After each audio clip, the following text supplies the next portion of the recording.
préparons à souligner les 500 ans de l'Anabaptiste en 2025. Vous vous rappelez, il y a quelques années, nous avons souligné les 500 ans de la Réforme protestante, parce que le mouvement anabaptiste est apparu dans la foulée de cette réforme. Et lors de la Réforme, nous avons fait une série de messages, de prédications pour souligner les différentes devises, les caractéristiques du protestantisme. Alors, nous avons parlé de l'Écriture seule, de la grâce seule, de la foi seule,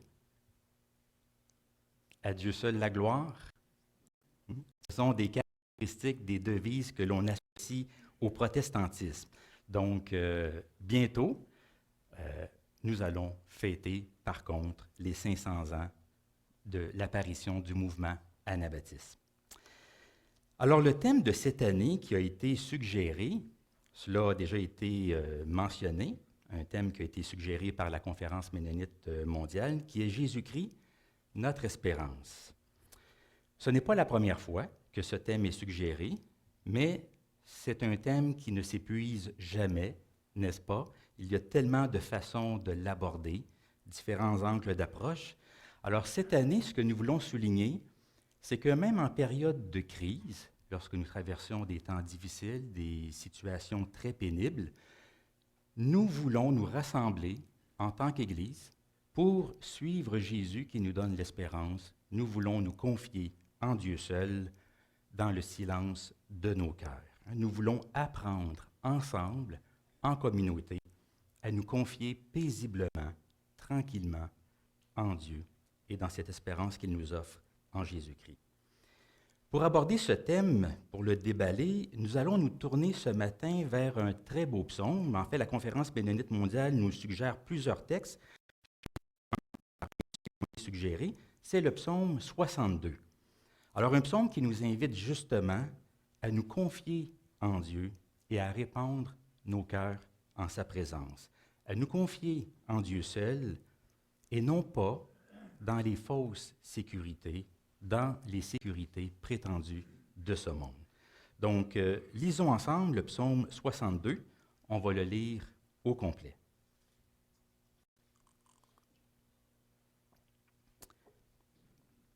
Alors, vous l'avez juste ici. Alors, au chef des chantres, d'après Gédutune, psaume de David. Oui, c'est en Dieu que mon âme se confie. De lui vient mon salut. Oui, c'est lui qui est mon rocher et mon salut, ma haute retraite. Je ne chancellerai guère.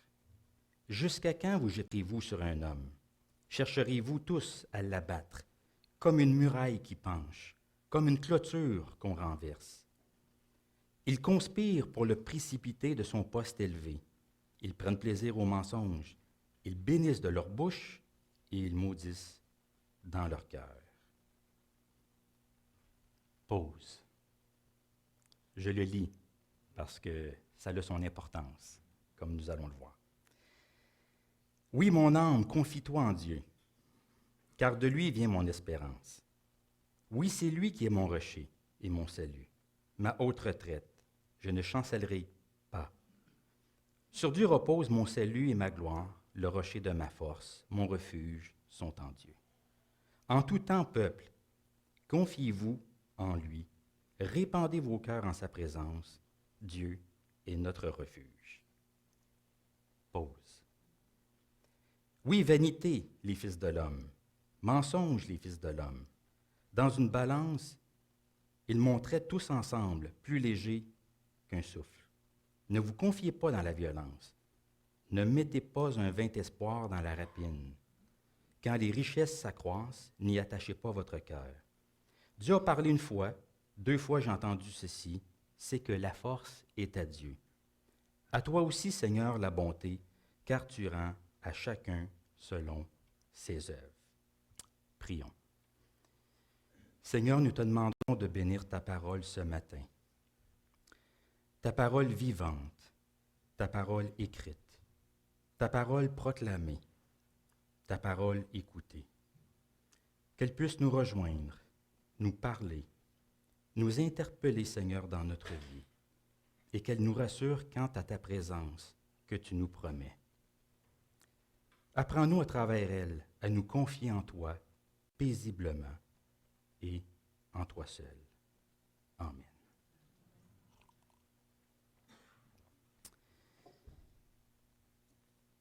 Dernièrement, il y a environ Emma, qui a 8 ans, est venue nous retrouver, ma femme et moi, dans notre chambre durant la nuit. Je ne me rappelle plus exactement quelle heure il était, mais elle est venue nous voir et elle avait un petit souci. Ça nous arrive parfois d'avoir des soucis. On connaît ça, nous en avons tous, et parfois ça nous empêche de dormir. Alors ma fille avait était.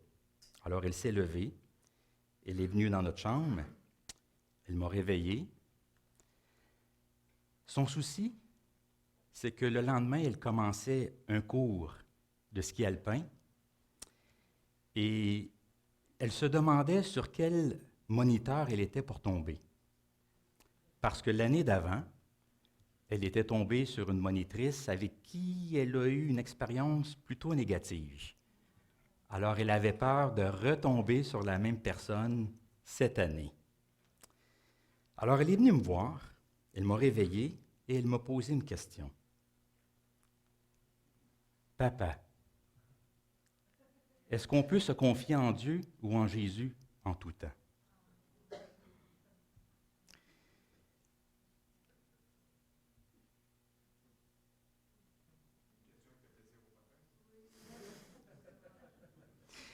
Il faut dire que j'ai été un peu surpris de sa question, parce que d'une part, c'était la nuit et je n'étais pas tout à fait réveillé. Et je n'étais pas sûr que c'était le bon moment pour avoir une discussion là-dessus. Mais j'ai cru deviner par cette question que quelque chose la tracassait. Elle se demandait non seulement si on pouvait se confier en Dieu en tout temps, mais aussi probablement pour n'importe quoi, pour de petites choses. Alors oui, j'ai été surpris, mais en même temps, comme tu le mentionnes, j'étais content. J'étais content de voir qu'elle pensait à Dieu quand quelque chose l'inquiétait, quelque chose la tracassait. On l'invite souvent à se tourner vers Dieu, à prier le Seigneur pour n'importe quoi, pour les petites choses qui peuvent habiter, qui peut y avoir à l'intérieur d'elle. Alors oui, j'étais content. Je n'ai pas eu une longue conversation avec elle. En fait, ma réponse a été très, très courte, vous pouvez vous en douter. Oui, Emma, tu peux te confier en Dieu en tout temps. Et je pense que c'est tout ce dont elle avait besoin d'entendre. Et elle s'est rendormie. Elle n'avait pas besoin d'en savoir davantage. Et moi, dans mon cœur, mais je me suis permis, à ce moment-là, à moitié réveillé, de faire une petite prière secrète dans mon cœur. Seigneur, entends sa prière et exauce-la. Quel que soit son souci, exauce-la. Parce que parfois, notre foi a besoin d'un petit coup de pouce, n'est-ce pas? Et les prières exaucées, c'est du carburant pour la foi. Se confier en Dieu, s'attendre à lui, nous reposer en lui et dans ses promesses, c'est de cela dont nous parle le psaume 62. C'est un psaume de confiance, un psaume par lequel David exprime sa foi en Dieu au sein de l'adversité. C'est un psaume qui n'a pas manqué d'éloges. J'aimerais vous lire 2 belles citations de 2 commentateurs bibliques. Voici ce qu'ils disent à propos de ce psaume. La première, il n'y a guère d'autres psaumes qui révèlent une paix aussi absolue et non troublée. Une paix dans laquelle la confiance en Dieu est si complètement inébranlable et l'assurance si forte que pas même une seule demande n'est exprimée tout au long du psaume. C'est quand même intéressant de le mentionner. Il n'y a aucune requête, aucune demande. Parfois, dans les psaumes de confiance, nous retrouvons des appels de détresse et c'est par après que se manifeste la confiance en Dieu. Mais ici, il n'y a aucune demande particulière dans ce psaume-là. Il n'y a que de la confiance. Deuxième citation, « Nulle part que dans ce psaume ne trouve-t-on la foi en Dieu plus noblement affirmée, plus victorieusement triomphante, la vanité de l'homme, de la force et des richesses humaines plus clairement dénoncée, et le courage, au milieu du péril, à être si paisible et si inébranlable. » Alors, ce sont vraiment des paroles élogieuses, et effectivement, c'est un psaume qui est beau, qui est inspirant et qui est édifiant pour la foi. Il y a différentes catégories de psaumes. On peut les classifier de différentes façons. Il y a des psaumes de supplication, des psaumes d'instruction, des psaumes de confession, des psaumes de reconnaissance, d'action de grâce. Mais ici, ce que nous avons, c'est un psaume de confiance. Les psaumes de confiance nous permettent de mettre des mots sur notre foi, d'exprimer notre dépendance envers Dieu, surtout dans une période difficile de la vie et souvent aussi malgré le silence apparent de Dieu. Car Dieu peut parfois nous sembler distant, lointain et silencieux.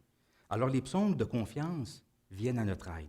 Ils nous permettent de dire à Dieu, « Seigneur, malgré des apparences, même si la vie me semble dire le contraire, même si la vie semble me dire que tu n'es pas là, que tu n'es pas bon, je place ma confiance en toi. Je continue d'avoir confiance dans ta grâce, dans ton amour et dans ta bonté. » Alors voilà pourquoi on dit que ce sont des psaumes de confiance. Ils nous aident à vivre avec le silence apparent de Dieu, silence soit momentané ou prolongé, et surtout en période de crise. Lorsque nous traversons des temps difficiles, des moments fort pénibles, c'est dans ces moments-là que nous avons besoin de recourir aux psaumes de confiance. Parce qu'il y a des situations que nous traversons dans notre vie qui sont très demandantes sur le plan émotionnel, qui sont très éprouvantes sur le plan spirituel. Il y a des crises de toutes sortes, des crises d'identité, des crises existentielles, des crises conjugales, des crises familiales, des crises financières. Il y en a de toutes sortes. Et il y a aussi des crises spirituelles. Il se peut qu'un jour, que nous ayons une crise de foi. Foi, F-O-I. Une crise de confiance. Il se peut qu'un jour dans notre vie, nous ayons de grandes remises en question par rapport à Dieu, que des doutes profonds s'installent en nous.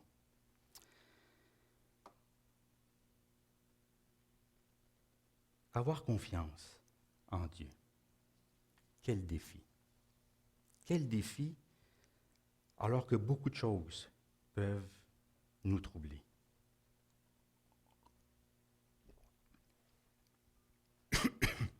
Pardon.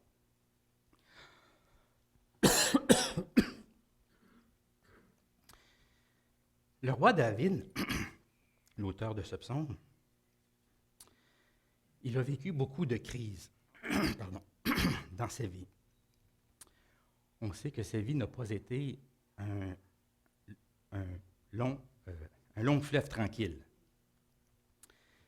Dans ce psaume, David traverse justement une crise. Il se trouve dans un temps difficile. Il rencontre beaucoup d'opposition, beaucoup d'adversité. Il se peut même que la crise soit passée. Il se peut que David écrive en rétrospective, suite à une paix retrouvée, alors qu'il médite sur les événements qu'il a vécus, ce qui est fort possible. Mais ce qui est certain, c'est qu'il nous livre une expérience qu'il a vécue dans sa vie. On ne connaît pas exactement le contexte, l'arrière-plan de ce psaume.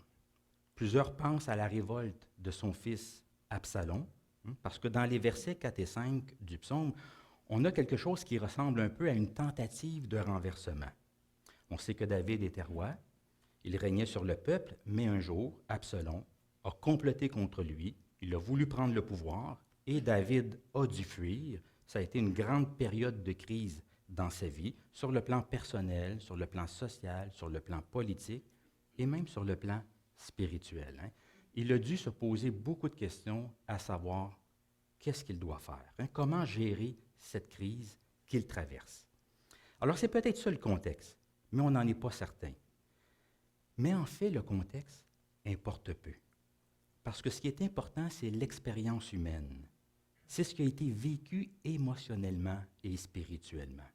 C'est ce qui a été vécu par en dedans, à l'intérieur de lui. Et c'est ça qui nous permet de transposer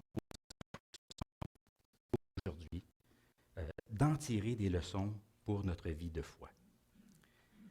Au milieu de l'adversité, David déclare sa foi en Dieu et en Dieu seul.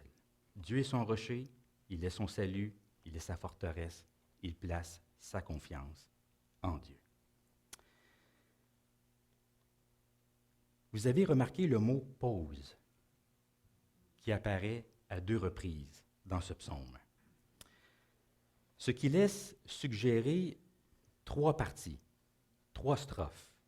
Il faut savoir qu'un psaume, vous savez qu'est-ce que c'est? C'est un chant, c'est un poème chanté avec accompagnement musical.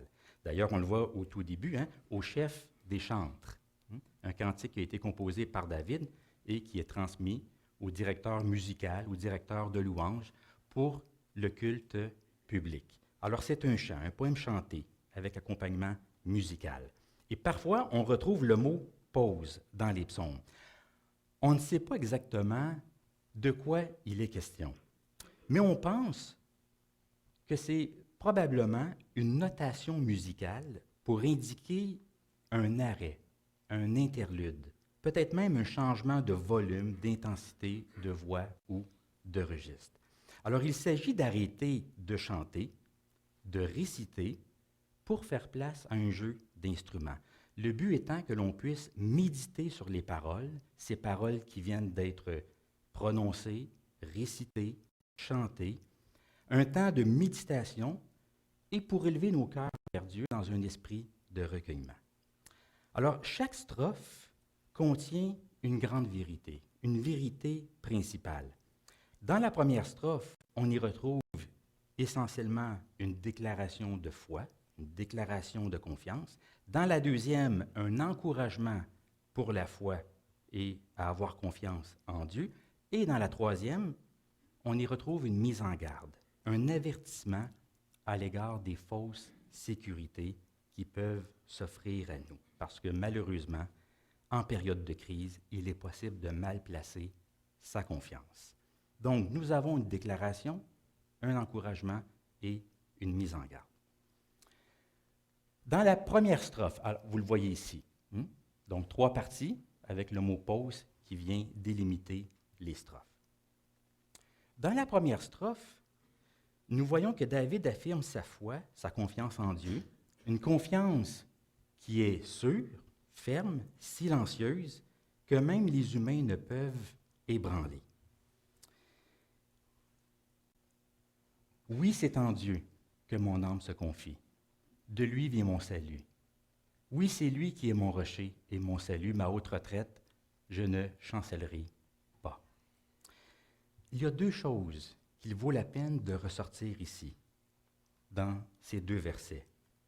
D'abord, la force de cette confiance et ensuite la manière dont elle s'exprime. On retrouve ces 2 éléments-là ici. Pendant la lecture, à part le mot « pause », est-ce qu'il y a un mot que vous avez remarqué en particulier et qui revient à plusieurs reprises? Exactement. C'est le mot « oui ». Ce mot revient à 6 reprises. Vous le voyez ici. Oui, c'est en Dieu que mon âme se confie. Oui, c'est lui qui est mon rocher et mon salut. Oui, il conspire pour le précipiter de son poste élevé. Oui, mon âme, confie-toi en Dieu. Oui, c'est lui qui est mon rocher. Oui, vanité, les fils de l'homme. C'est un mot qui revient à plusieurs reprises et qui donne de la force aux déclarations de David, à ce qu'il dit. Ce sont des mots qui expriment de l'assurance, de la certitude et qui expriment la forte conviction de David. Il se peut que dans votre traduction, ce mot n'apparaisse pas. Il est possible de traduire aussi le mot hébreu qui est là par les mots « seul » ou « seulement ». Alors, il est possible que vous ayez une traduction différente de la mienne. Il est peut-être traduit « En Dieu seul je place ma confiance »,« Dieu seul est mon rocher » ou « C'est seulement en Dieu que je me confie. Mais ici, dans ma version, c'est le mot oui qui revient à 6 reprises. On pourrait traduire ce mot-là aussi par assurément, c'est vrai, pour sûr. D'ailleurs, dans la Bible du Sommaire, je ne sais pas si certains d'entre vous, vous avez cette Bible, mais le début de ce psaume, on utilise ces mots-là, pour sûr. Pour sûr, c'est à Dieu seul que dans le calme je me remets. Pour sûr, lui seul est mon rocher. Alors j'aime beaucoup cette traduction-là. Oui, pour sûr, c'est vrai. Parce que ça donne de la force à ce qui est affirmé juste après. C'est comme un surligneur. Ce qui va être dit, c'est une vérité, c'est important, c'est sûr, pas de doute. Ce que David dit, il faut le tenir pour vrai, pour certain. Oui, c'est vrai, vraiment, assurément, c'est en Dieu que je me confie. C'est lui qui est mon rocher, mon salut et ma forteresse. C'est une forte conviction qu'il exprime. Donc sa conviction, elle est forte, elle est ferme, elle est quasi inébranlable. Il la place en Dieu, vraiment, assurément, pour sûr. Il peut le faire parce que Dieu est un rocher, une forteresse. C'est l'opinion, la vision qu'il a de Dieu qui lui permet d'avoir une assurance et une confiance aussi forte. Sa confiance, elle découle de sa relation avec Dieu et aussi de la vision qu'il a de Dieu. Si Dieu est un rocher, une forteresse, alors il peut non seulement avoir confiance en lui, mais vraiment exprimer une confiance qui est forte. Cette confiance, elle prend aussi une forme paisible, tranquille et même silencieuse. Encore une fois, ici, dans ma version, j'ai « Oui, c'est en Dieu que mon âme se confie ». Ce n'est pas ma version préférée. Regardez d'autres versions. « C'est à Dieu seul que dans le calme je me remets. C'est seulement près de Dieu que je connais le repos. Oui, mon âme est tranquille devant Dieu, et oui, c'est vers Dieu que mon âme se tourne en silence. » C'est que le mot hébreu qui est là pour se confier, ça évoque le silence, le calme, le repos, l'attente tranquille, le fait de demeurer silencieux, voire immobile. Alors c'est comme si David disait, c'est devant Dieu que je me place silencieusement. C'est dans le silence que je m'attends à Dieu. C'est en Dieu que mon âme en paix s'abandonne. Alors ça montre un peu l'esprit de David. Si on ferait une traduction très littérale de ce passage, on pourrait dire « Oui, mon âme en silence devant Dieu. » Oui, mon âme en silence devant Dieu. Alors on voit l'état de son cœur, un cœur qui n'est pas troublé, qui n'est pas agité, qui n'est pas déstabilisé, et un cœur patient aussi, qui sait attendre le bon moment, surtout l'intervention de Dieu. Parce que parfois, s'attendre à Dieu, ça implique de ne rien dire et de ne rien faire. Oui, parfois, il faut dire quelque chose, il faut faire quelque chose, mais parfois, avoir confiance, c'est aussi savoir attendre. Ne rien dire, ne rien faire. Bien sûr, ça prend de la sagesse pour déterminer l'un et l'autre, mais parfois, il s'agit de se placer devant Dieu, paisiblement, calmement, dans le silence. Donc la foi de David, elle est forte, elle est confiante et elle est paisible. Il se place devant Dieu dans le silence. On arrive au verset 5. Pause. Peut-être que je devrais demander à l'équipe musicale de nous jouer une petite pièce instrumentale pour que nous puissions méditer sur ces paroles-là. Mais on continue. Dans la deuxième strophe, David s'encourage lui-même et encourage les autres à se confier en Dieu, à répandre librement leur cœur devant lui. Oui, mon âme, confie-toi en Dieu, car de lui vient mon espérance. Oui, c'est lui qui est mon rocher et mon salut, ma haute retraite. Je ne chancellerai pas. Sur Dieu repose mon salut et ma gloire, le rocher de ma force, mon refuge sont en Dieu. Qu'est-ce que David est en train de faire ici? Il se parle à lui-même. Il a une petite conversation avec lui-même. Il ne fait pas que déclarer ou affirmer sa confiance. Il s'auto-exhorte aussi. Ce que nous avons ici, c'est de l'auto-exhortation. Il se parle à lui-même pour se maintenir dans cette posture de confiance, une posture de confiance renouvelée. Parce que la confiance en Dieu, vous le savez, c'est quelque chose qui se nourrit, quelque chose qui s'entretient, comme un feu de foyer. Il faut le nourrir, il faut l'entretenir. La confiance en Dieu, ce n'est pas quelque chose que l'on a et que l'on exprime une fois pour toutes. C'est quelque chose qui est appelé à se renouveler. Alors David se parle à lui-même. Il veut d'abord se rappeler l'importance de la confiance. Bien sûr, il va s'adresser à d'autres par la suite, on va le voir, mais il commence d'abord par lui-même. Il se parle à lui-même comme s'il y avait à l'intérieur de lui une autre personne. David continue de faire confiance à Dieu. Oui, Dieu est mon rocher, mon salut, ma forteresse. Une fois que c'est fait, David se tourne vers les autres. Et il les encourage à faire de même. En tout temps, peuple, confiez-vous en lui et répandez vos cœurs en sa présence. Encore une fois, Dieu est notre refuge. Il ne dit pas simplement que Dieu est mon refuge, mais Dieu est notre refuge. Alors voici la réponse à la question d'Emma. Oui, on peut se confier en Dieu en tout temps. En tout temps.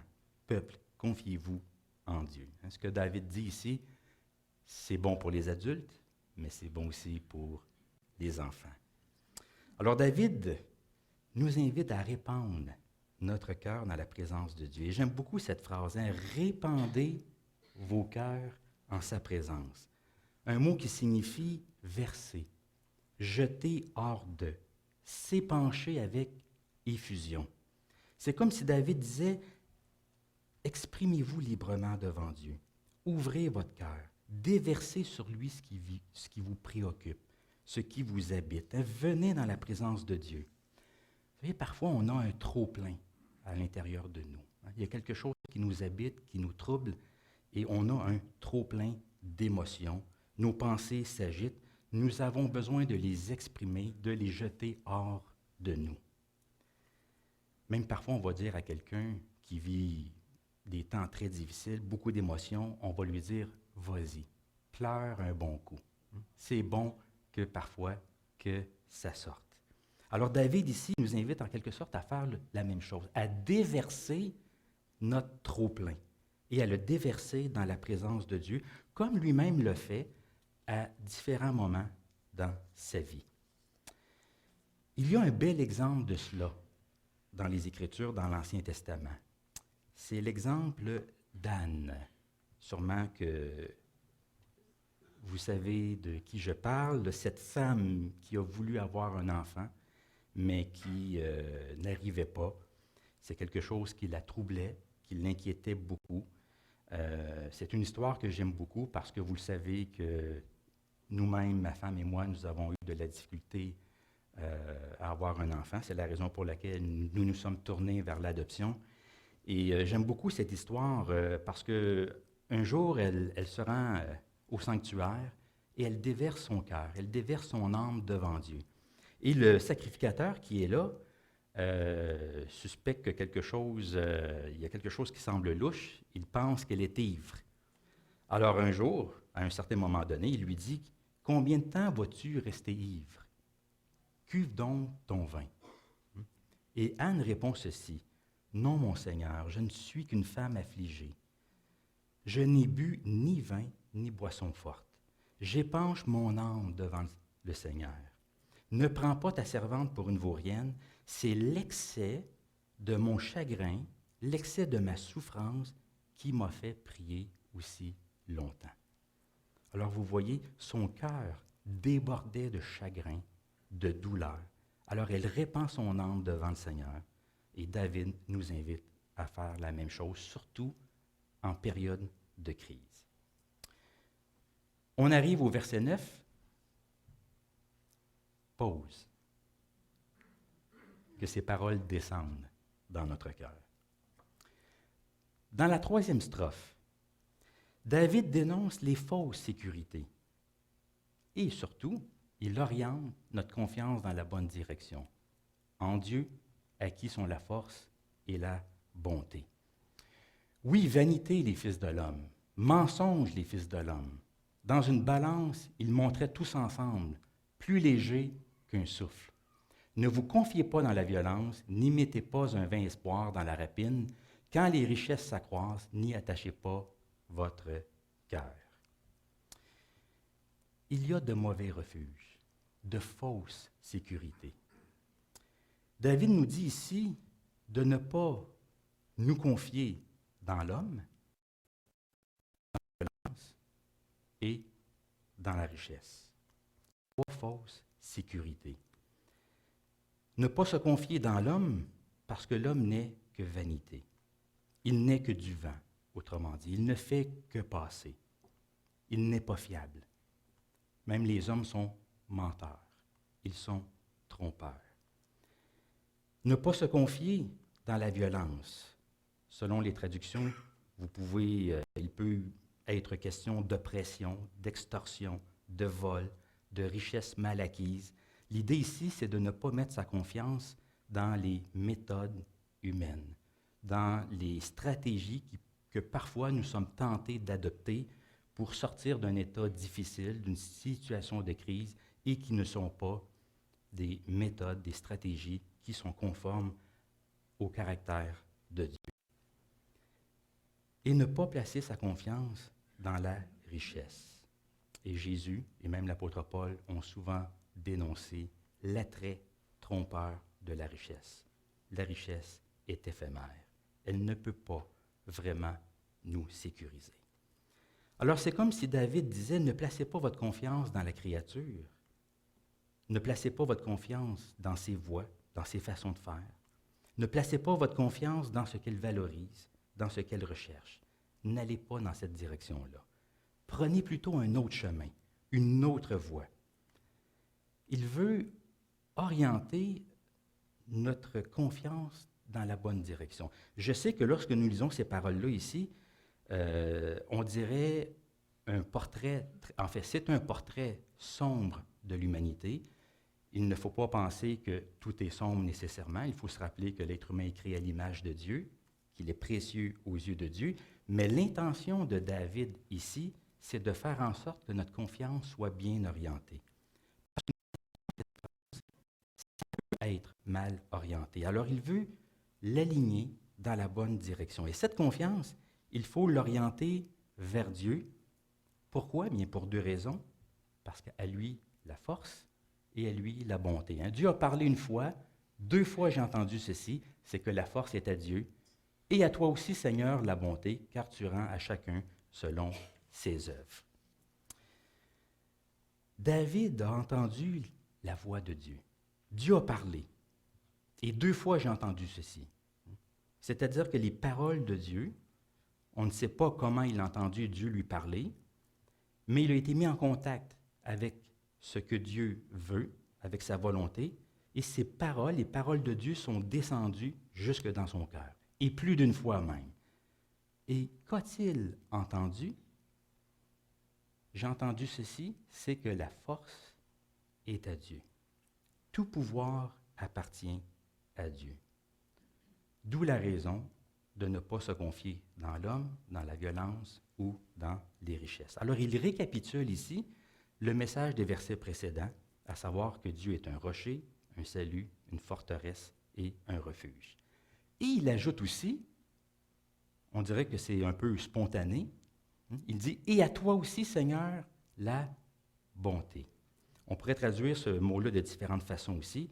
On pourrait dire « À toi aussi l'amour, à toi aussi la miséricorde, à toi aussi la bienveillance ». Le mot hébreu a une signification quand même assez large. « À toi aussi la fidélité ». C'est un mot qui évoque la fidélité de Dieu envers son peuple. Alors, ce mot-là souligne que Dieu a une attitude de bienveillance envers David, envers les siens, envers ceux qui se confient en lui. Dieu est bien disposé à notre égard. Hein? Vous vous rappelez la série de notre frère Jean-Raymond Théoré. Hein? Dieu est bien disposé à notre égard et c'est essentiellement ce que David nous dit ici. À toi aussi, Seigneur, la bonté. Donc, à lui la force, à lui la bonté. David oriente nos regards vers Dieu. Et ça nous montre, comme je l'ai mentionné, que la confiance de David, elle découle de sa relation avec Dieu et de sa vision de Dieu. David connaît Dieu. L'Éternel est mon berger, hein? Je ne manquerai de rien. Il connaît Dieu. Il a une relation avec Dieu. Il a une grande vision de Dieu. À lui appartient la force et à lui appartient aussi la bonté. Donc, Papa, est-ce qu'on peut se confier en Dieu en tout temps? Oui, nous pouvons le faire. Nous pouvons nous confier en Dieu en tout temps. Calmement, paisiblement, silencieusement, nous pouvons trouver refuge en lui, répandre notre cœur devant lui, lui dire ce qui nous habite, lui dire ce qui nous trouble. Je sais que tout cela est bien difficile. C'est facile à dire, mais bien difficile lorsque nous traversons des temps difficiles. Mais laissons-nous inspirer par ce psaume et par ces paroles de David. Nous pouvons dire tout comme lui, Dieu a parlé. Dieu a parlé et 2 fois j'ai entendu ceci. À lui soit la force et à lui soit la bonté. Alors que Dieu nous vienne en aide, qu'il soutienne notre foi, qu'il bénisse sa parole. Amen.